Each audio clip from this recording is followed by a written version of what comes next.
Seja bem-vindo à mais nova edição do projeto Letras em Foco. Na tarde de hoje, nós vamos ter duas palestras. A primeira vai ser, então, com a Luana Silva do Nascimento Cunha, com a palestra Historiografia da Linguística e o Ensino da Língua Portuguesa. E o outro será com o professor Antônio Carlos Guedelha, com o título da palestra em Pressupostos e Subentendidos, lendo em entrelinhas. Nesse primeiro momento, então, eu vou ler aqui a apresentação da professora Luana.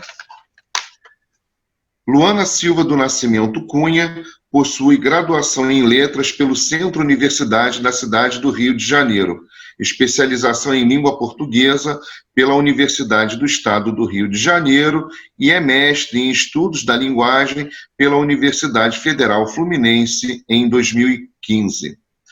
Atualmente é professora no Canadá.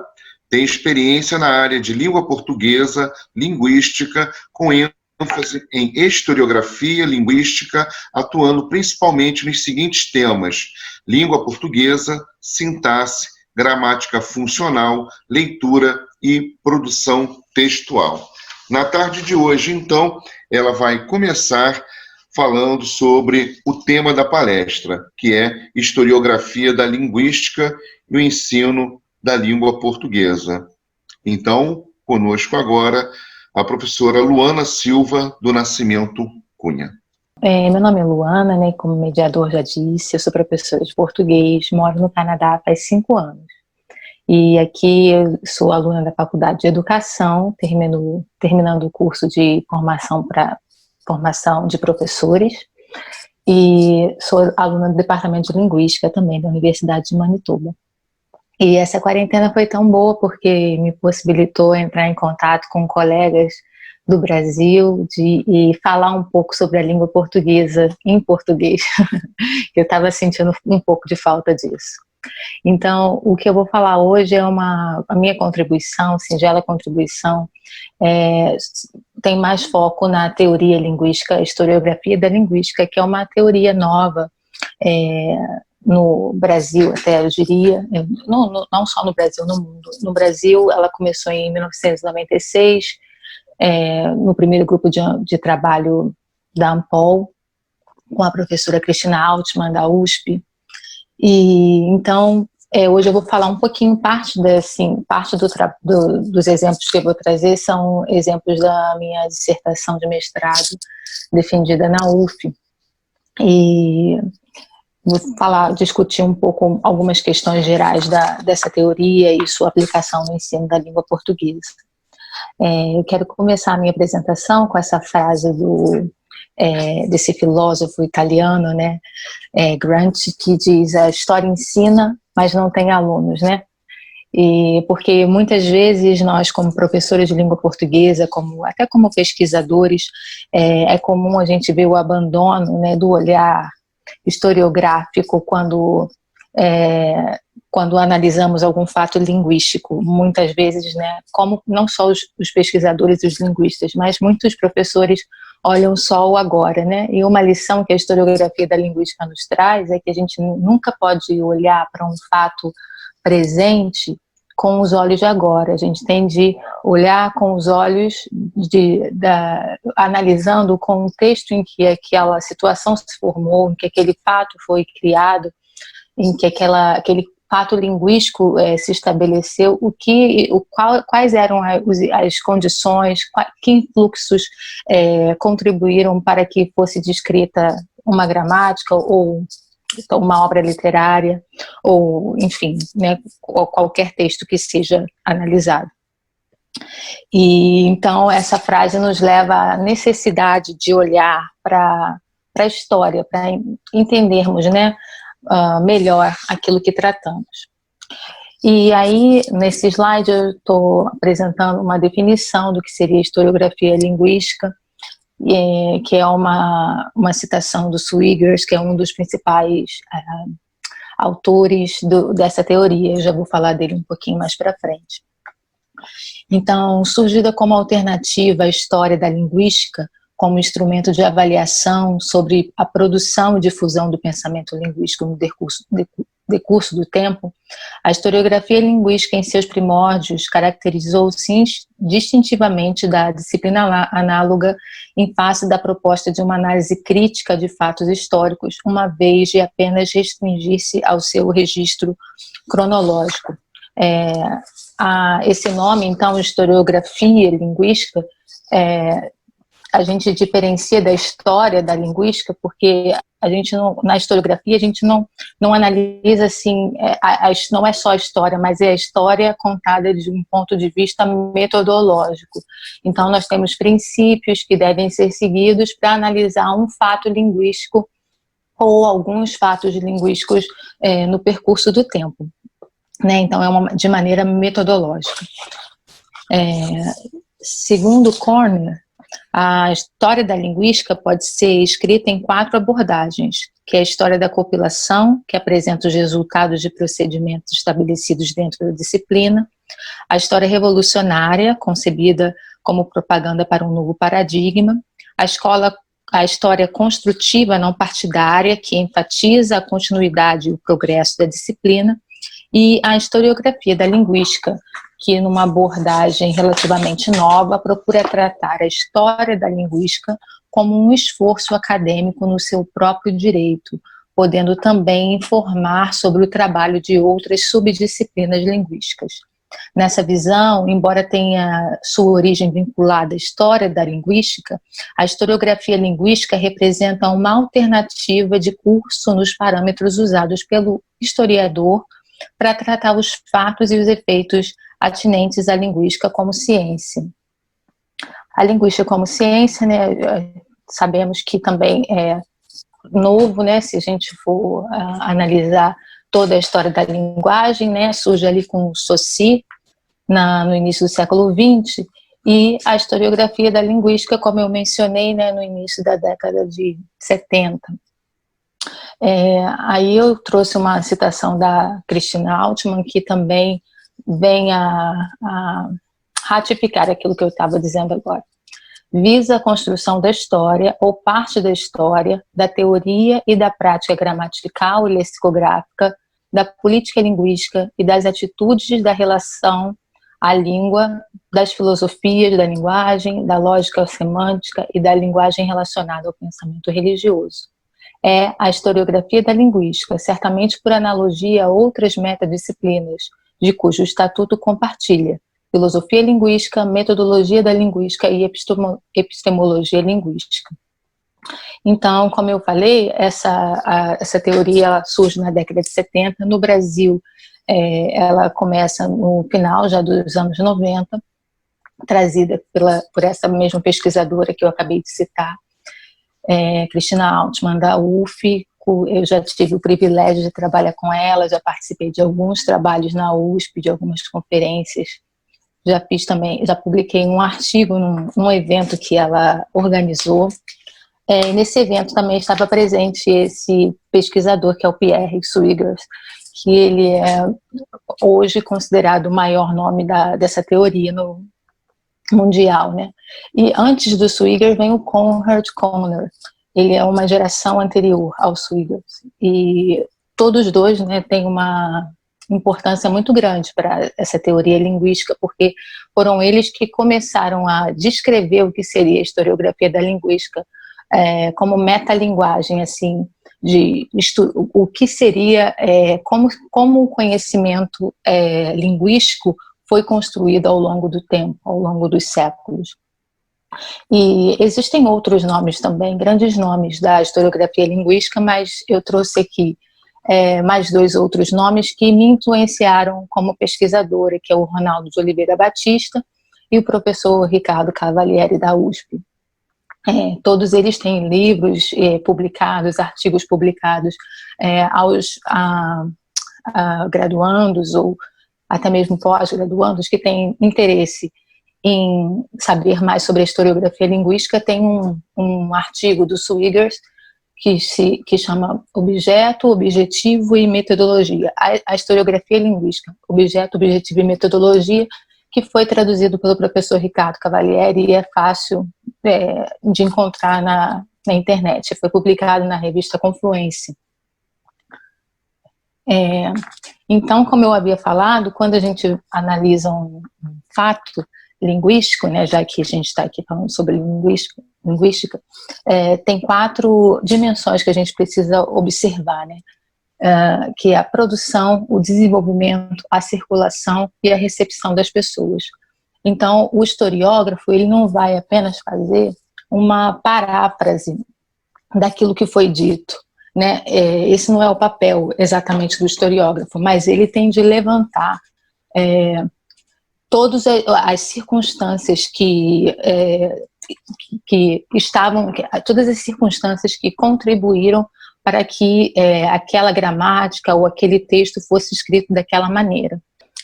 Ainda nessa mesma visão que eu havia falado antes, a historiografia da linguística tem 3 tarefas, que é a tarefa construtiva, a crítica e a metoteórica. A construtiva consiste na elaboração de um modelo historiográfico e na construção de uma linguagem historiográfica também. Então, a pesquisa vai ser feita baseada em parâmetros.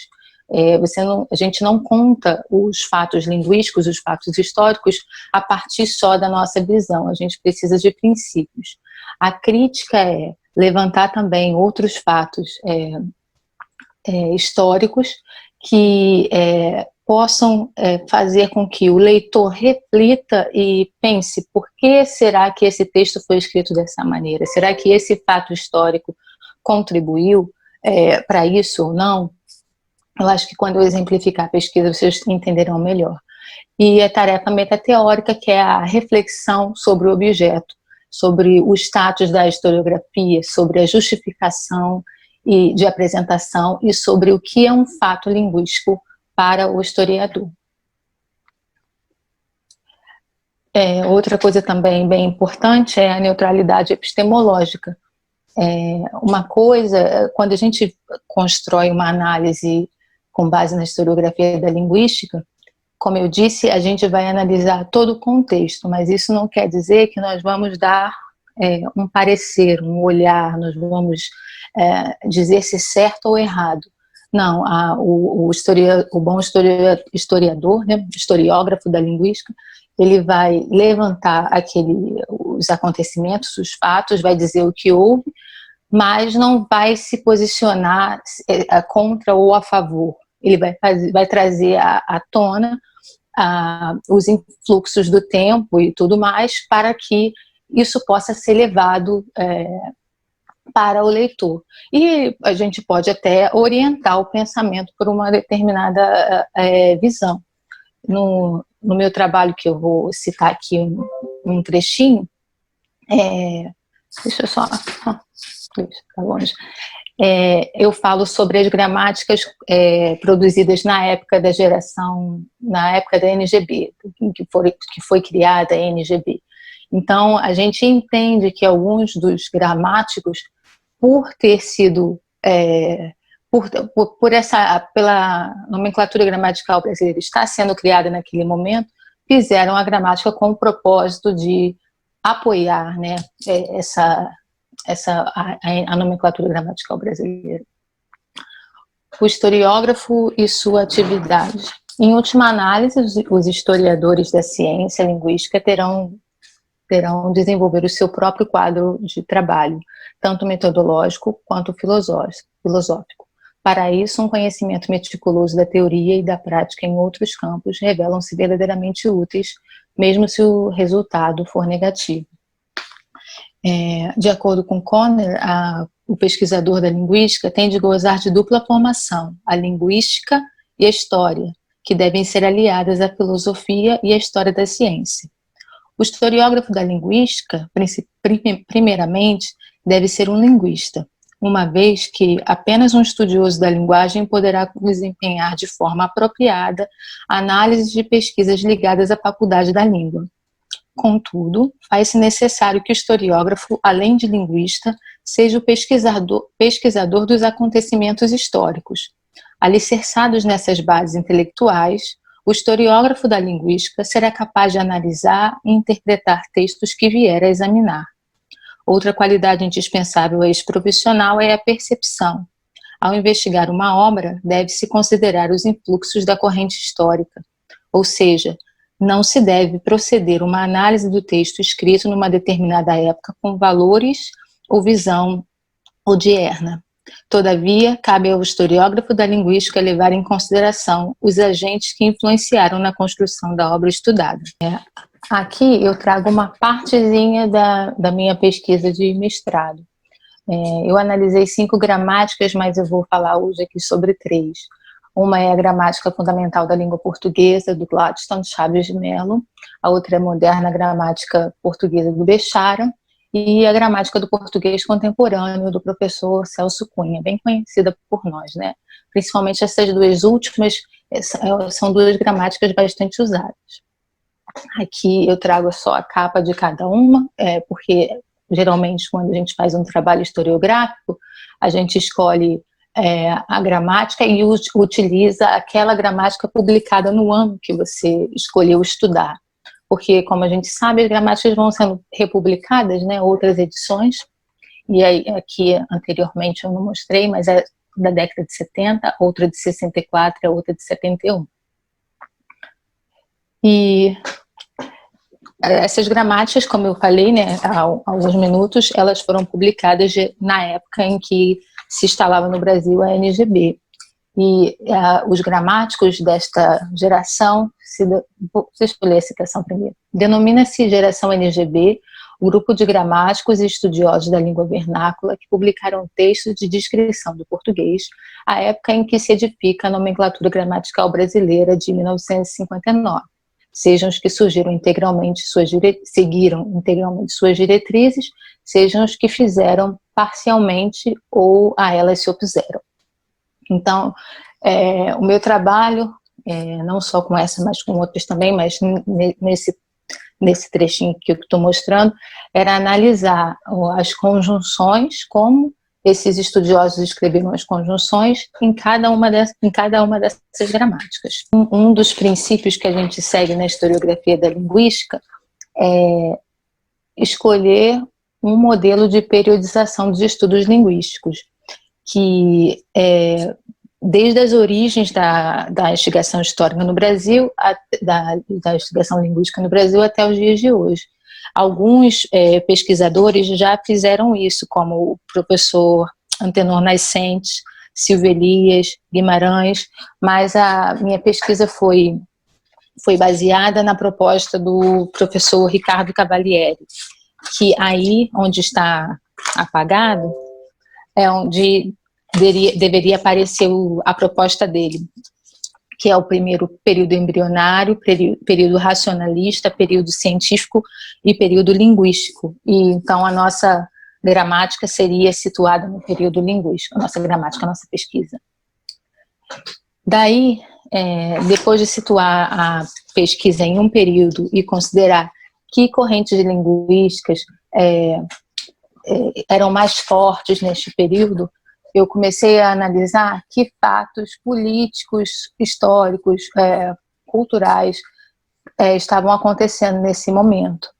Então aí eu trouxe também alguns fatos, não vou falar muito sobre eles por conta do tempo, mas eu coloquei o governo Juscelino Kubitschek, né, de 55 a 61, que tinha o plano de metas, que era 50 anos em 5, desenvolvimento industrial, intensificação do êxodo rural, construção de Brasília, nova capital, e tinha ali também era a mesma época dos anos dourados, o American Way of Living, a ampliação dos meios de comunicação, internacionalização da música brasileira, bossa nova, sentimento de progresso e capacidade de produção do povo brasileiro. Todos esses fatos históricos destrinchados, eles vão fazer com que a gente reflita qual a importância de haver uma gramática, de haver uma nomenclatura gramatical brasileira nessa época, porque exatamente nesse momento resolveram criar a nomenclatura gramatical brasileira. Na contextualização, a gente tem aí que a linguística e a filologia passaram a trilhar caminhos distintos, que algumas obras já não estavam seguindo mais o modelo teórico-filológico e que a norma padrão escrita era bem vista e era prezada nessa época. Mas havia também uma grande diversidade de terminologia gramatical. Então, havia muitas gramáticas e não havia uma uniformidade. Então, como eles tinham esse desejo de que houvesse uma uniformidade na norma escrita, para a norma escrita, na gramática tradicional, por isso a NGB foi constituída. Conceito de conjunção. Nesse slide, eu não sei porquê, mas no meu celular aparece. Nesse slide aí, eu descrevi o que era a conjunção para cada um desses autores estudados, né? Então, para o Rocha Lima, ele chamava de palavra ligadora, que exprime relações de paralelismo sintático, de dependência, quando o elemento for subordinado a uma oração. Para o Chaves de Mello, ele chamava de palavra invariável, que serve para relacionar duas orações ou dois termos semelhantes na mesma oração. E o Bechara chama de expressão que liga orações ou dentro da mesma oração, palavras que têm o mesmo valor e função. Aqui tem a definição da NGB, que é a classificação das conjunções, e eu não coloquei nos slides porque tomaria muito tempo, mas eu analisei aí eu peguei agora para esse trabalho só a conjunção, mas na minha dissertação foi sobre conectores. Então entrou também preposição, né, palavras relativas, denotativas. Então eu analisei uma por uma, o a, o ante, após, até, e em todas as gramáticas quais eram as noções para Bechara, quais eram as noções para Chaves de Mello, quais eram as noções para Celso Cunha. E aí fiz um quadro que a gente podia ver em verde, em azul, em vermelho, em cores diferentes, quais eram as noções que cada gramático dava para cada conector, no caso não só as conjunções coordenativas e subordinativas. Mas aqui a gente tem uma novidade também.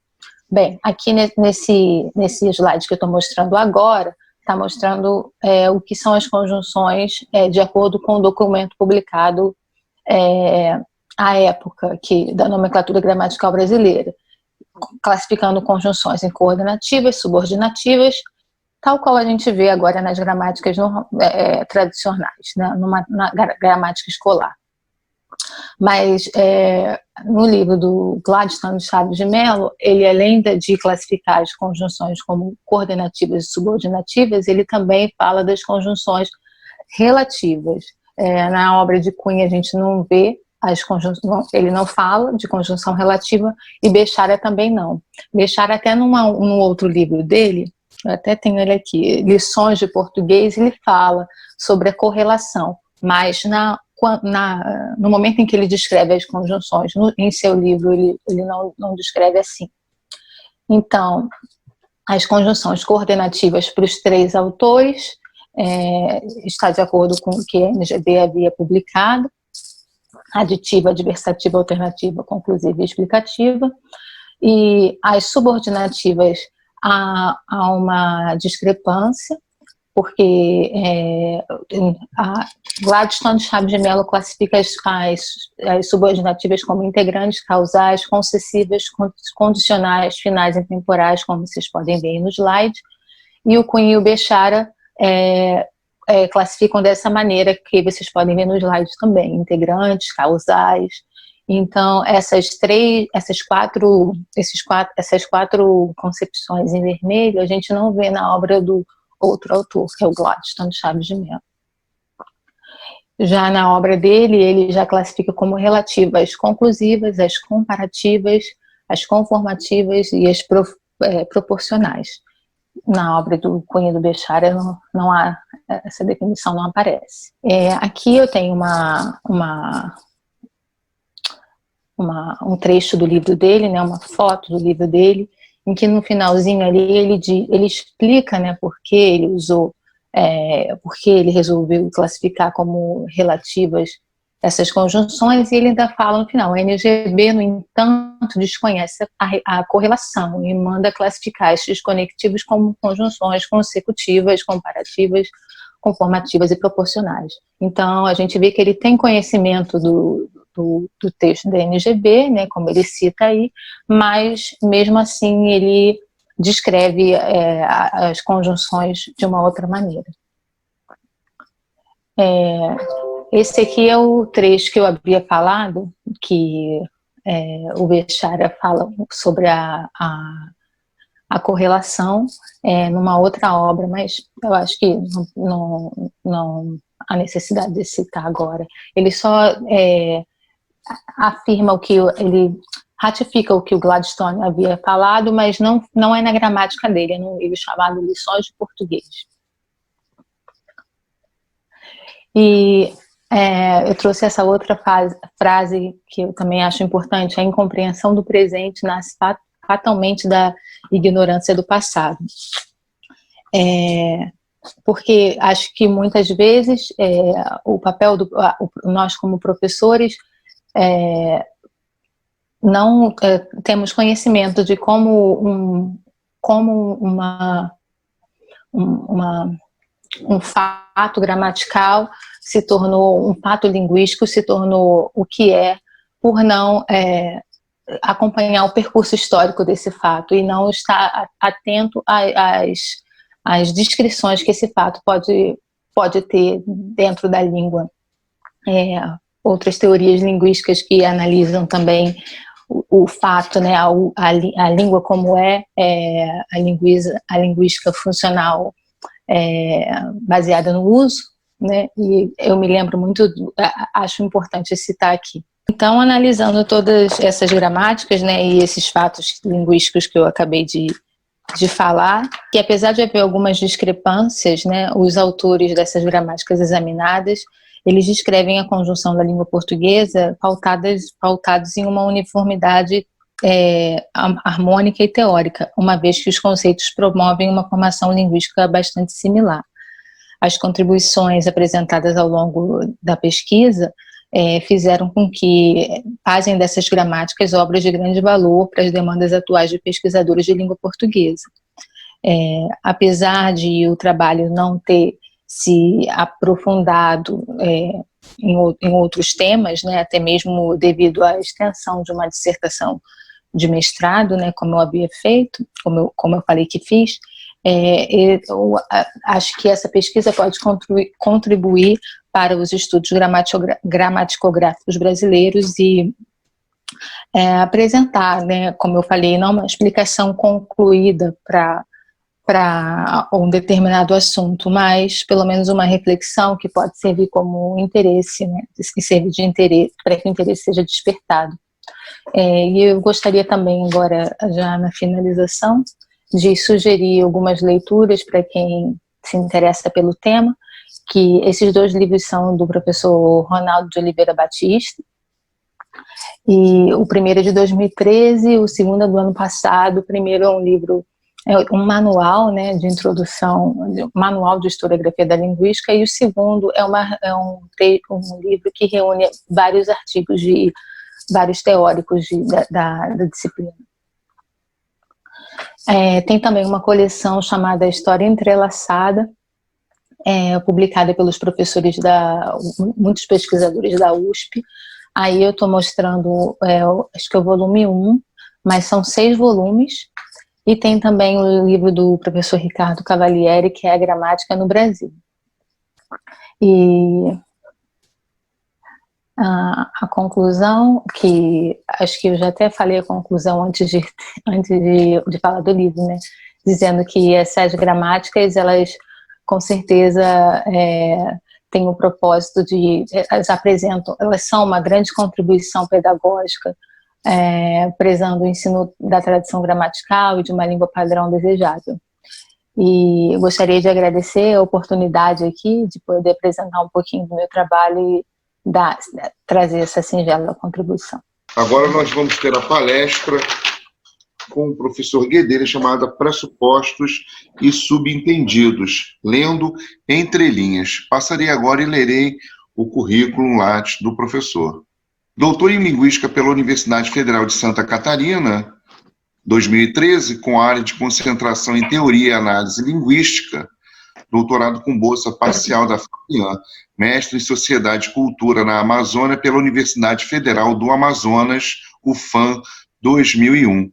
Nesse momento, então, passo a palavra ao professor Carlos Antônio Magalhães Guedelha, com a palestra Pressupostos e Subentendidos, lendo em entrelinhas. Como o Márcio já anunciou, né?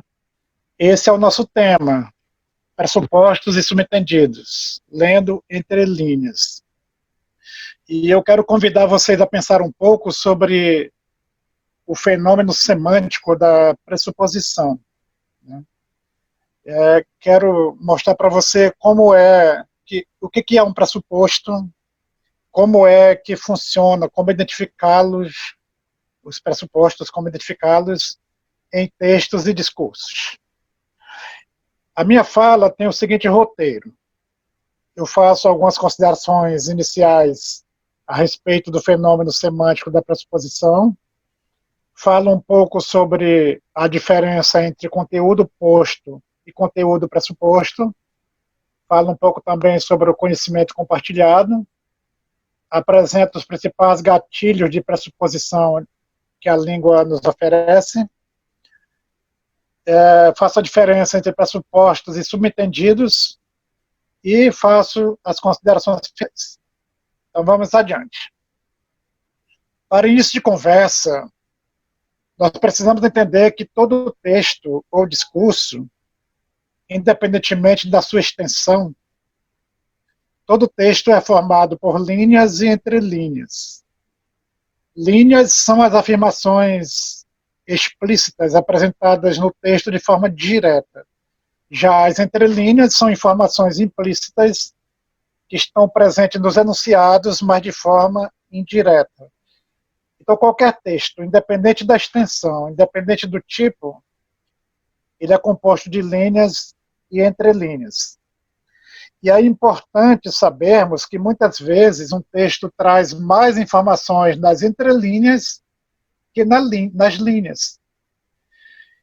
E, por isso, nós devemos ter muita atenção, ao lermos um texto, para as entrelinhas, porque se uma pessoa não consegue ler as entrelinhas de um texto, é possível que a sua leitura desse texto, a sua compreensão, seja parcial e, em alguns casos, até equivocada. Eu vou colocar aqui 3 exemplos para início de conversa. Os exemplos são reais, né, são enunciados reais. Eu retirei a maioria de jornais ou de ocorrência na internet. Então, primeiro, nós temos aqui esse enunciado. O Alexandre é negro, mas é muito íntegro. Essa é uma frase dita pela cantora Simone sobre o pagodeiro Alexandre Pires, seu ex-namorado. Qual é o contexto desse enunciado? O cantor Alexandre Pires, no ano de 2000, atropelou um cidadão na cidade de Uberlândia, em Minas Gerais. Ele veio com a Cherokee, bateu na moto do rapaz e que acabou vindo a óbito. Né?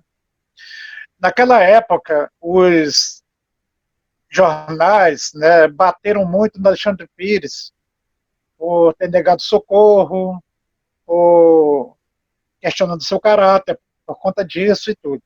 E um repórter perguntou para Simone, que era, naquele momento, ex-namorada. E ela saiu em defesa dele. Ela falou assim, olha, o Alexandre Pires é negro, mas é muito íntegro. Veja, o que é que nós temos aí nas entrelinhas desse texto, desse enunciado da Simone? É que negro não é íntegro. Quer dizer, é como se nós montássemos aquele silogismozinho, né, que diz assim: negro não é íntegro, Alexandre é negro, portanto, não deveria ser íntegro.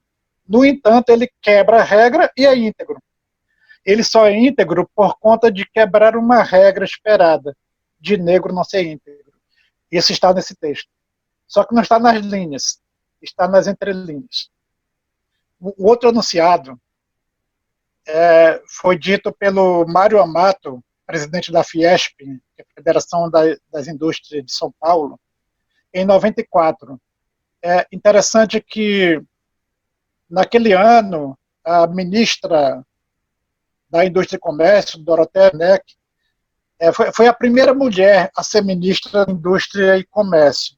É uma área bastante, quase que exclusiva de homens, né? Indústria e Comércio, e uma ministra, mulher, era uma da área dos homens ali naquelas reuniões da Fiesp.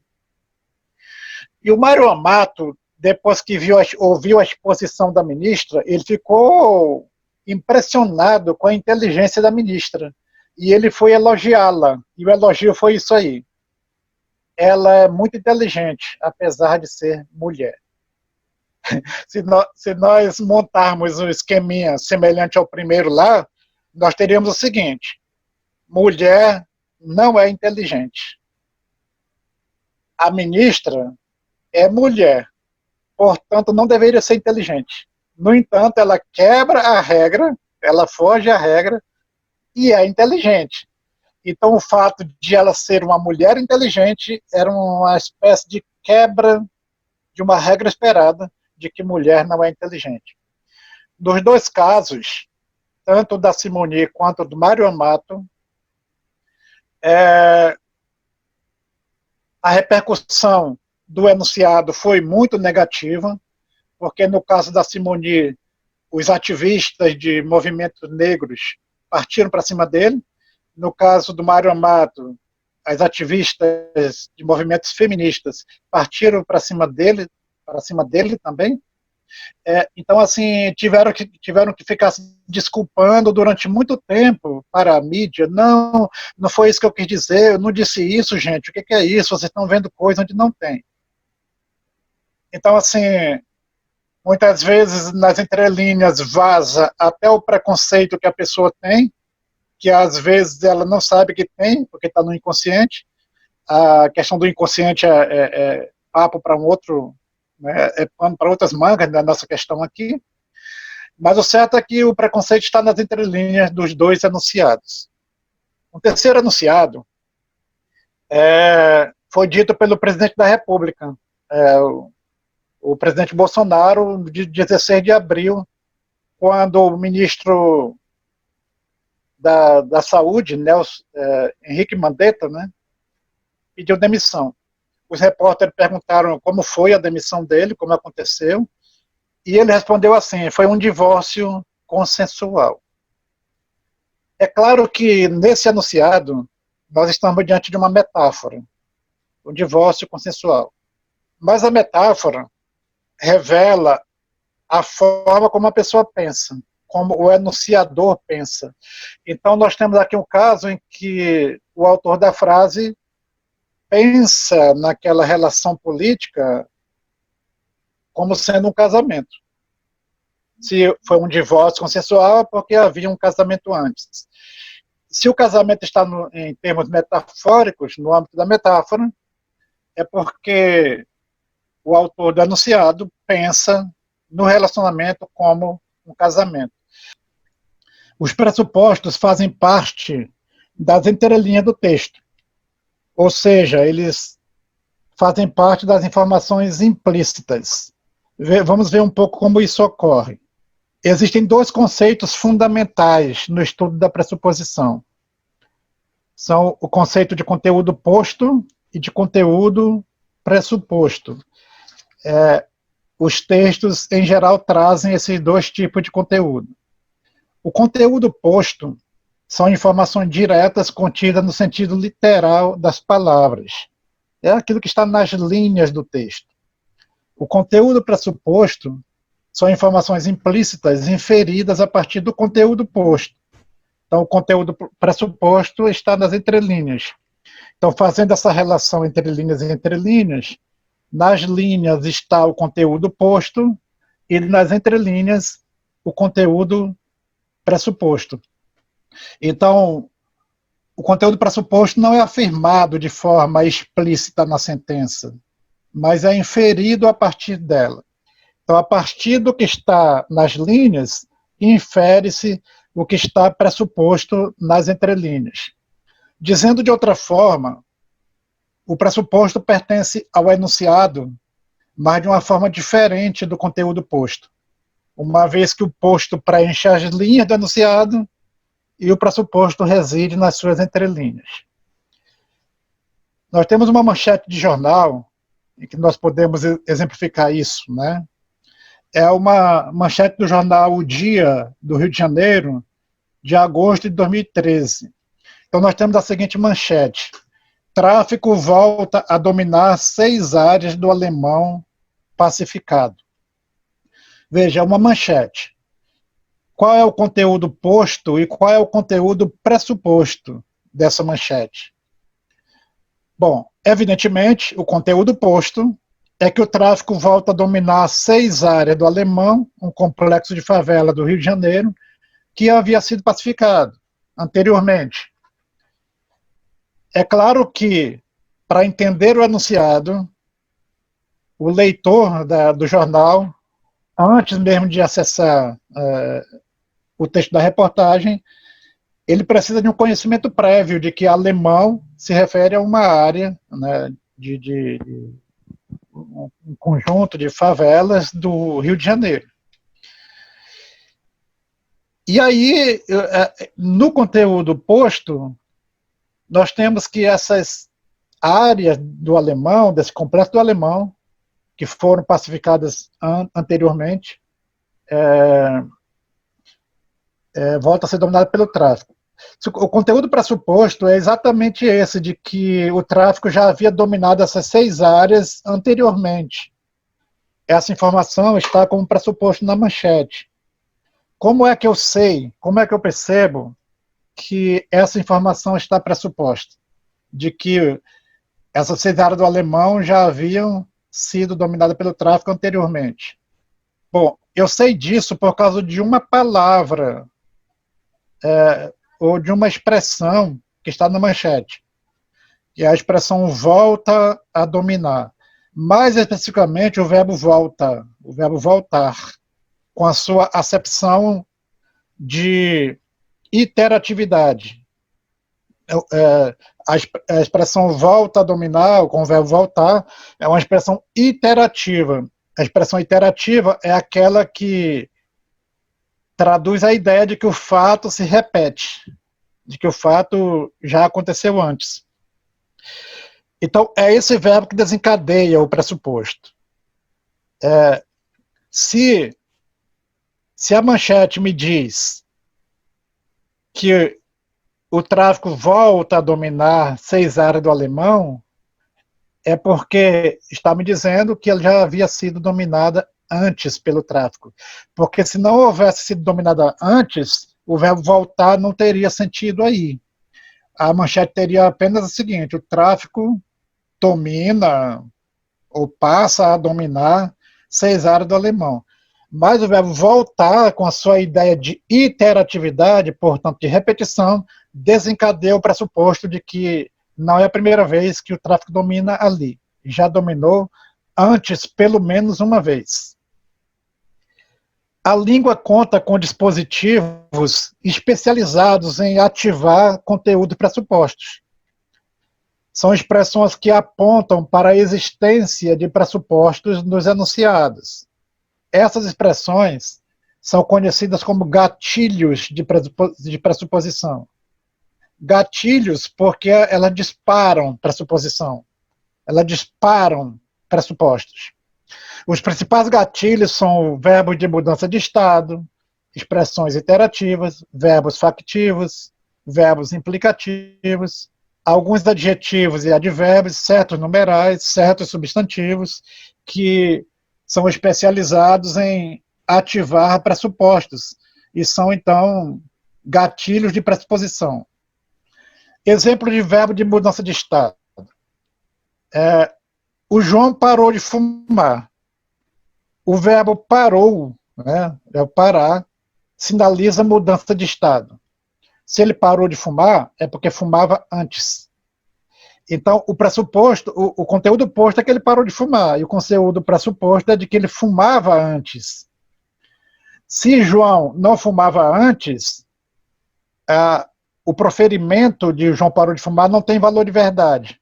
Veja, para o conteúdo posto ter valor de verdade, é preciso que o conteúdo pressuposto seja verdade. Se alguém diz assim, mas o João nunca fumou antes, então o posto perde o seu valor de verdade porque o pressuposto foi negado. Então, o pressuposto não pode ser negado. O pressuposto, ele precisa ter valor de verdade para que os proferimentos sejam felizes, né? Seja um proferimento feliz, que, portanto, tenha valor de verdade. Um outro exemplo, Maria tornou-se uma pessoa amarga. Veja, o tornou-se é um verbo de mudança de estado. Quer dizer, passou de um estado de pessoa não amarga para um estado de pessoa amarga. Então, o conteúdo pressuposto é que ela não era uma pessoa amarga antes. Ela não era. Eu sei que não era porque o tornou-se sinaliza a mudança de estado. Então, abre esse pressuposto. O outro exemplo, os policiais abriram o portão do prédio. Abriram mudança de estado. Então, o portão passou de estado de aberto, de fechado, para aberto. Então, se eles abriram o portão, então, o abrir dispara o pressuposto de que ele estava fechado antes. Expressões iterativas que pressupõem que os fatos se repetem, que já aconteceram antes. Quando eu digo, por exemplo, ele foi reeleito governador, o prefixo ré abre o pressuposto de que ele já foi governador antes, pelo menos uma vez. O supermercado foi assaltado novamente. Veja, o novamente é um advérbio com ideia iterativa. O maníaco do parque voltou a atacar, ele atacava antes. Exemplo com verbos factivos. O que são os verbos factivos? São aqueles que apresentam um fato como complemento, geralmente uma oração substantiva, e esse fato, como complemento, ele é assumido como verdade pelo enunciador, pelo locutor, pelo autor do enunciado. Então, por exemplo, o gerente descobriu que a mercadoria tinha sido roubada. Então, descobriu é um verbo factivo, quer dizer, quando um repórter diz, por exemplo, o gerente descobriu que a mercadoria tinha sido roubada, ele está assumindo como verdade que a mercadoria tinha sido roubada. A mercadoria tinha sido roubada é um fato verdadeiro. O gerente apenas descobriu o fato. Um outro exemplo, os documentos mostram que a licitação foi fraudada. Então, o autor do enunciado está assumindo como verdade que a licitação foi fraudada. Os documentos apenas mostram isso. E o que acontece, por exemplo, quando você vê uma manchete assim, motoristas descobrem que há radares na cidade, né? Então tem um fato, há radares na cidade. Os motoristas apenas descobrem esse fato. E quando o locutor profere o enunciado, ele está assumindo como verdade que havia radares e que os radares estavam escondidos, né? Os motoristas o descobriram. Verbos implicativos são aqueles que denotam o resultado de uma ação. A Maria conseguiu vender a casa. Qual é o pressuposto? É de que ela tentou vender, ela quis vender, ela procurou vender e, como resultado, conseguiu vender. O verbo conseguir é um verbo implicativo. Ele denota o resultado de uma ação, né? Então, é por isso que ele não cabe, por exemplo, no enunciado como esse, assim, eu digo assim, a Maria conseguiu ser reprovada, a não ser que esteja numa ironia. Uma ironia vale. Mas fora de uma ironia, a Maria conseguiu ser reprovada, me dá a ideia de que quis, tentou, foi atrás de ser reprovado. O que eu acho que teria valor apenas num proferimento irônico. Né? O professor às vezes fala isso, ó, esse aluno conseguiu ser reprovado. Isso vale numa ironia, né? Mas fora da ironia, não vale porque o verbo conseguir é resultativo. É o caso do verbo obter também. Quem obtém é porque lutou, foi atrás. Então o João obteve um bom desconto na loja. Se ele obteve é porque ele requereu, requisitou, pediu, solicitou e, como consequência, obteve. Alguns numerais, né? Por exemplo, se eu digo o terceiro filho da Esther formou-se em direito, aí abre o pressuposto de que ela tem pelo menos 3 filhos. O ouvinte ou o leitor aceita como verdade que ela tenha pelo menos 3 filhos, porque se ela tiver só um filho, ou só 2, ou se ela não tiver filhos, esse enunciado, esse proferimento não tem valor de verdade. Então, o pressuposto de que ela tem 3 filhos, pelo menos, tem que ser verdade para que o proferimento tenha valor de verdade. Vou cursar minha segunda faculdade. Qual é o pressuposto aí? Eu já tenho uma faculdade, já cursei uma. Se eu não tiver cursado nenhuma, esse proferimento é infeliz, ele não tem valor de verdade. Certos substantivos, por exemplo, Jesus curou a sogra de Pedro. Isso tá lá no livro de Mateus, né? Jesus curou a sogra de Pedro.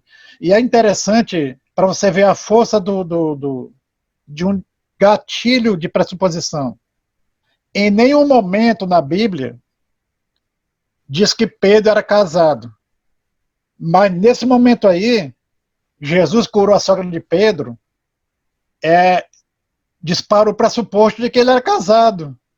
Porque se ele tinha uma sogra, pressupõe-se que ele era casado. Então, assim,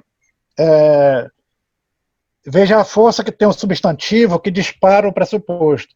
Quer dizer, você sabe que Pedro era casado por conta dessa frase que está lá no livro de Mateus. Em nenhum momento aparece mais falando sobre Pedro, que tinha uma esposa, que tinha uma casada, etc. Mas essa frase aí abre o pressuposto para não se discutir mais. Outro exemplo, os óculos da Maria quebraram. Qual é o pressuposto que o substantivo abre? Que Maria usa óculos, né? Ou que a Maria tem óculos. Bom, eu vou ver agora algumas manchetes. Manchete de jornal em que aparecem esses pressupostos. Olha, confira todos os direitos dos aposentados que trabalham. Saiu do jornal Agora, né? Não dá para ver direito aqui qual é a cidade, né? Jornal Agora. Veja, nessa manchete, nós temos o seguinte conteúdo pressuposto. Os aposentados que trabalham têm um conjunto de direitos. Eles têm um conjunto de direitos. Como é que eu sei isso? Pelo verbo confira. O verbo conferir, que é um verbo factivo. Quando o repórter escreve aí a manchete, confira todos os direitos do aposentado que trabalha, ele está assumindo como verdade que os aposentados que trabalham têm um conjunto de direitos. E ele conta com a cumplicidade do leitor para aceitar isso também. Porque se o leitor questionar o pressuposto, a manchete perde o valor de verdade. Se o leitor disser assim, peraí, mas os aposentados que trabalham não têm direito nenhum, então como é que vai conferir? Então, a validade do pressuposto, dela depende a validade do posto, do enunciado.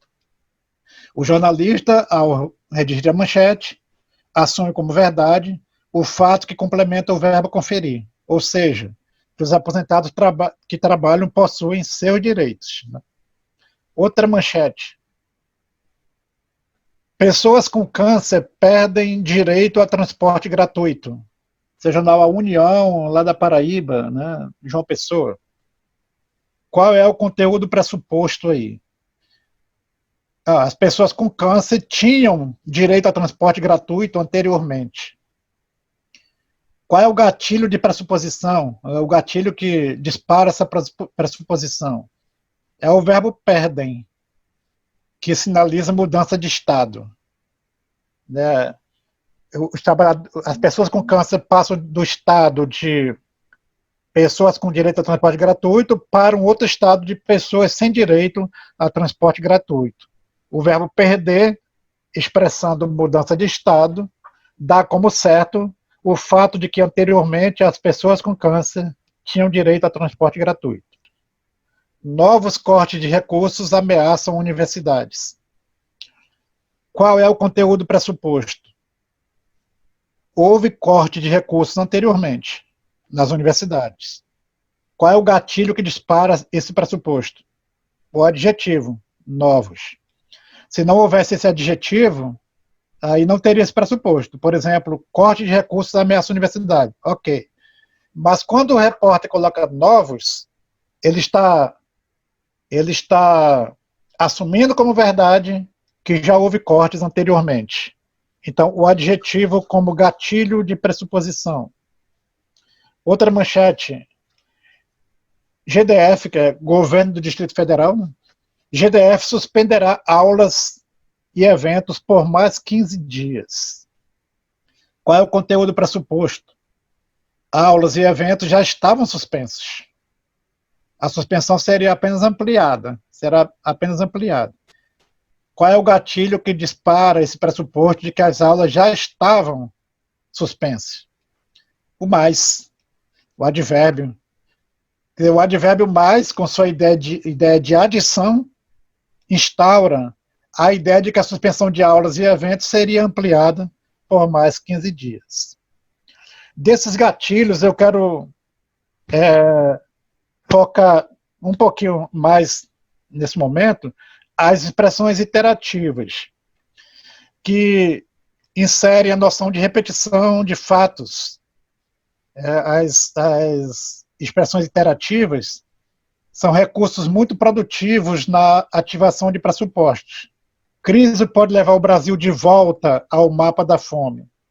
Quer dizer, pode levar o Brasil de volta ao mapa da fome, a expressão iterativa de que o Brasil já esteve no mapa da fome anteriormente e atualmente não está mais. Então, volta a expressão iterativa, que mostra dois momentos. Um momento no passado, em que o Brasil estava no mapa da fome, e um momento no presente, em que o Brasil não está mais, né, no mapa da fome. A expressão pode levar é que abre, que dispara esses pressupostos. Isso que eu acabei de comentar aí. Bom, o conhecimento compartilhado são proferimentos que são aceitos como verdades pelos indivíduos envolvidos no contexto de enunciação, o locutor e interlocutor, que também é chamado de fundo conversacional, e nós nos valemos deles, né, desses conhecimentos compartilhados, nas nossas conversações. Detectar pressupostos em uma leitura é de fundamental importância para o leitor, pois esse recurso argumentativo não é posto em discussão pelo autor do texto, fato que deixa o leitor refém do pensamento do autor, e o leva até mesmo a defender opiniões que não são necessariamente as suas. Há uma diferença entre pressuposto e subentendido, embora as pessoas pensem que é a mesma coisa, mas não é. O pressuposto ele está no componente linguístico, ele tem filiação sintática. Como nós vimos, tem uma palavra, uma expressão que dispara o pressuposto.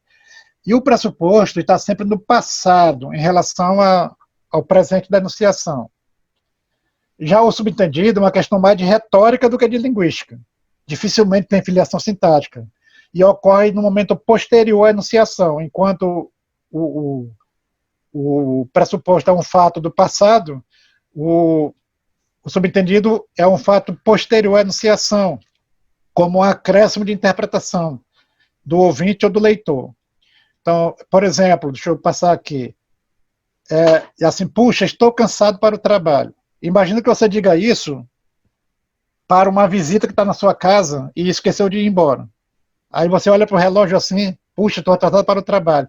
Aí a pessoa diz assim, você está me mandando embora da sua casa. Eu não falei isso. Você que entendeu assim. Isso é o subentendido. Quer dizer, por meio de subentendido, o locutor transfere a responsabilidade da interpretação para o leitor. Você que entendeu assim. Cristo usava muito esse recurso para se livrar das armadilhas que colocavam para ele. Por exemplo, uma vez chegaram para ele com uma moeda e perguntaram assim: nós devemos ou não pagar impostos para Roma? E aí ele ficou encalacrado, porque se ele dissesse que sim, ia ofender os judeus, que eram escravos dos romanos, que pagavam impostos. Tal. Se ele dissesse que não, ia ofender os romanos, estava se insurgindo contra o governo e tal. Aí ele falou: o que tem, de quem é a esfinge que tem nessa moeda? Aí, assim, é de César. Então, dê a César o que é de César e a Deus o que é de Deus. Quer dizer, deixou judeus e romanos resolver o que eu entender da história. Uma vez perguntaram para ele: tu és o rei dos judeus? Aí ele falou, o Pilatos, né, perguntou: tu és o rei dos judeus? Se ele dissesse que sim, ia agradar os judeus e desagradar os romanos, estavam querendo tomar o lugar de César. Se ele dissesse que não, ia desagradar os judeus e agradar os romanos. Aí, tu és o rei dos judeus? E ele respondeu então assim: tu o dizes. Ou seja, te resolve aí. Então, assim, a língua não pode ser concebida reducionalmente como uma estrutura autônoma ou como um simples código a serviço da comunicação, como apontava Saussure. Ao contrário, ela é um espaço de interação. O de Crow, que é um teórico da enunciação, ele diz que a língua é um jogo, é a proposta de um jogo, é uma arena de debates em que as pessoas tentam convencer os outros das suas verdades. Então, toda vez que eu uso a língua, eu estou tentando convencer o outro da minha verdade e tentando trazê-lo para o meu lado nessa arena de debates. E o fenômeno da pressuposição mostra exatamente isso, né? Coloca isso em prática. Muito bem, eu encerro aqui. Quem quiser ler alguma coisa, tem o Dizer e o Dito do Diderot,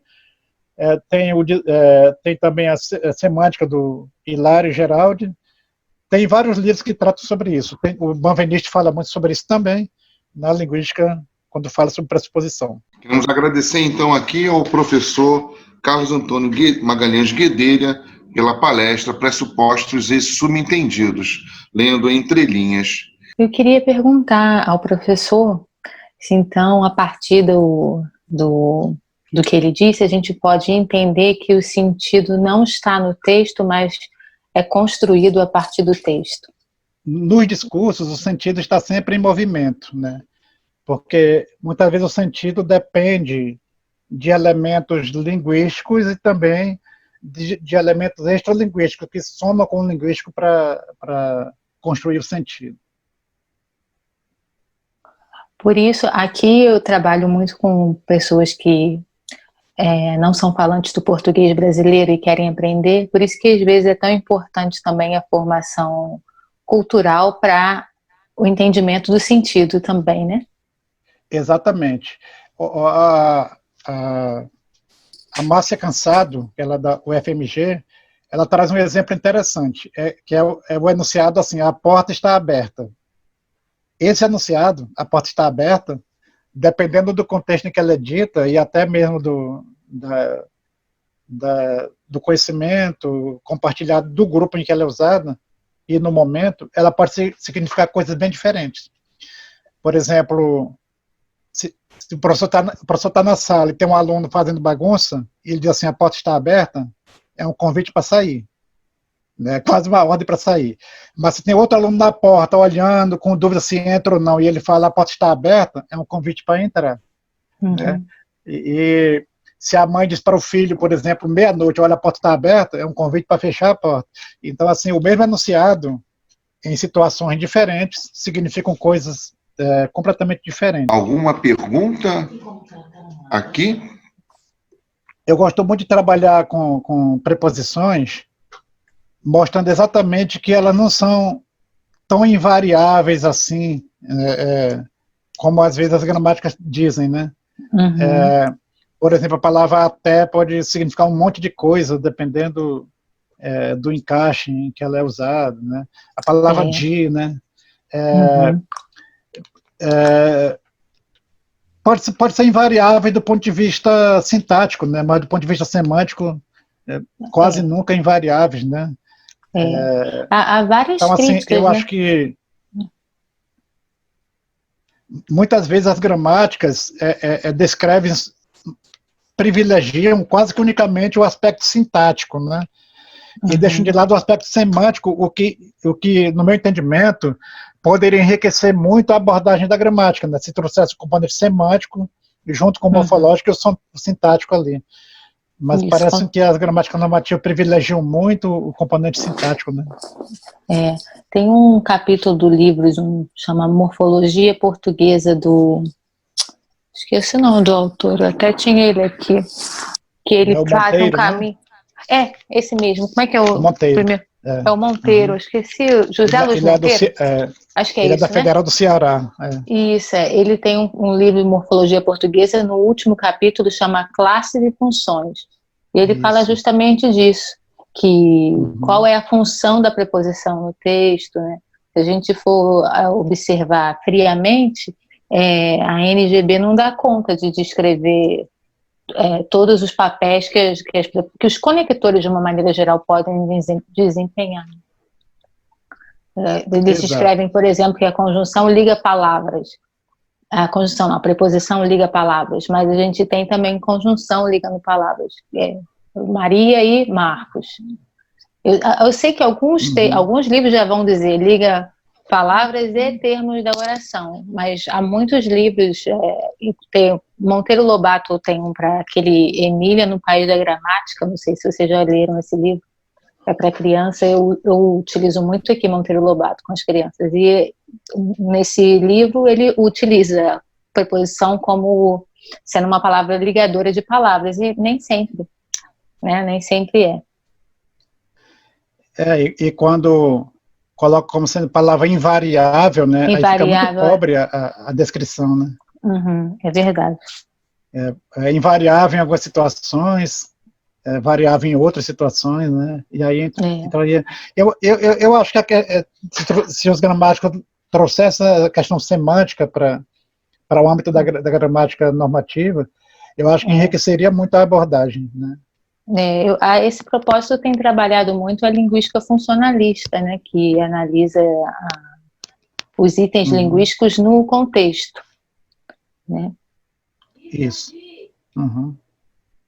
Aqui, professor, existe uma pergunta do Eduardo Augusto dizendo o seguinte: essa palestra do professor Guedelha dialogou muito com o ocorrido recentemente com a escritora Lilian Schwartz, Branca, onde a mesma analisa a obra da cantora Beyoncé, que trata sobre tanto o empoderamento feminino como o negro, fazendo referência aos vários aspectos da cultura e religião africana, e diz que a mesma deveria representar a cultura na que ela mesma está inserida de outra forma.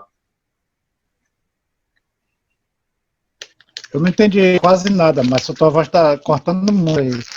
Mas, parece que fez referência ao movimento negro e feminista, alguma coisa assim. Acho que a escritora... A voz é picada aqui para mim. Entendi. Mas é isso mesmo. Mas é isso mesmo, assim, o que a teoria da enunciação nos mostra? Na verdade, o que a teoria da enunciação faz é colocar na pauta a linguística da enunciação, porque desde Saussure, né, a gente tem trabalhado com a linguística do enunciado, ou seja, é a linguística da langue, a linguística da língua, e não a linguística da fala, que é a linguística da enunciação. Quando a gente coloca na pauta a linguística da enunciação, não apenas do dito, mas do dizer, não apenas do produto, mas do processo, a gente vai lidar com um monte de coisa, como contexto, como preconceitos, etc. E assim, no passado, e até hoje muita gente ainda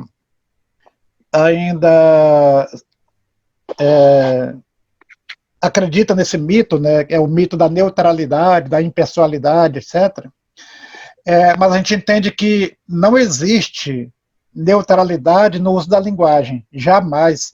O uso da linguagem é sempre um ato ideológico, porque o signo é ideológico. E se é o signo que detona toda a linguagem, então todo o uso da linguagem é sempre ideológico. E muitas vezes a língua nos trai, porque você tem um preconceito que às vezes você nem desconfia que tem, aí abriu a boca, o preconceito vaza na linguagem, né? E isso é muito comum acontecer, né? Você, em relação a negro, em relação a mulher, veja o exemplo que eu coloquei ali, né? Da manchete da Simoni e do Mário Amato. Quer dizer, os caras passaram quase um mês, ele e ela, se desculpando na mídia, porque não sou preconceituoso, eu não falei isso, estão dizendo que eu falei. Claro que falou. Só que vazou um preconceito que está no inconsciente, que às vezes a pessoa nem se dá conta que tem aquele preconceito. Ao dizer, por exemplo, ela é negro, mas é íntegro, ela tem um preconceito contra os negros, ela realmente acha que os negros não são íntegros, só que muitas vezes ela nem percebe que tem essa opinião, essa visão, e abriu a boca, sai. A língua é escorregadia, você não tem controle sobre ela. Então assim, é muito bom, é muito interessante nós ficarmos atentos aos proferimentos que são feitos na mídia. E, ao atentar para os proferimentos, atentar para o que é dito nas entrelinhas. Porque, muitas vezes, há mais informações das entrelinhas do que nas linhas, e se nós não lemos as entrelinhas, nós podemos ler equivocadamente, nós podemos ler, ter uma compreensão incompleta dos enunciados e até ser enganados, e até ser enredados. Então, assim, a questão do preconceito está envolvida diretamente nisso aí, né? Aliás, todas as grandes lutas, todas as grandes batalhas passam necessariamente pelas batalhas linguísticas, né? A língua é a principal arma de ataque e defesa nesses embates. Agradecendo, então, aos dois palestrantes de hoje, o professor Carlos Antônio Magalhães Guedelha e a professora Luana Silva do Nascimento Cunha, né? A quem eu peço aqui uma salva de palmas aí, por favor. Abriram o microfone, por favor.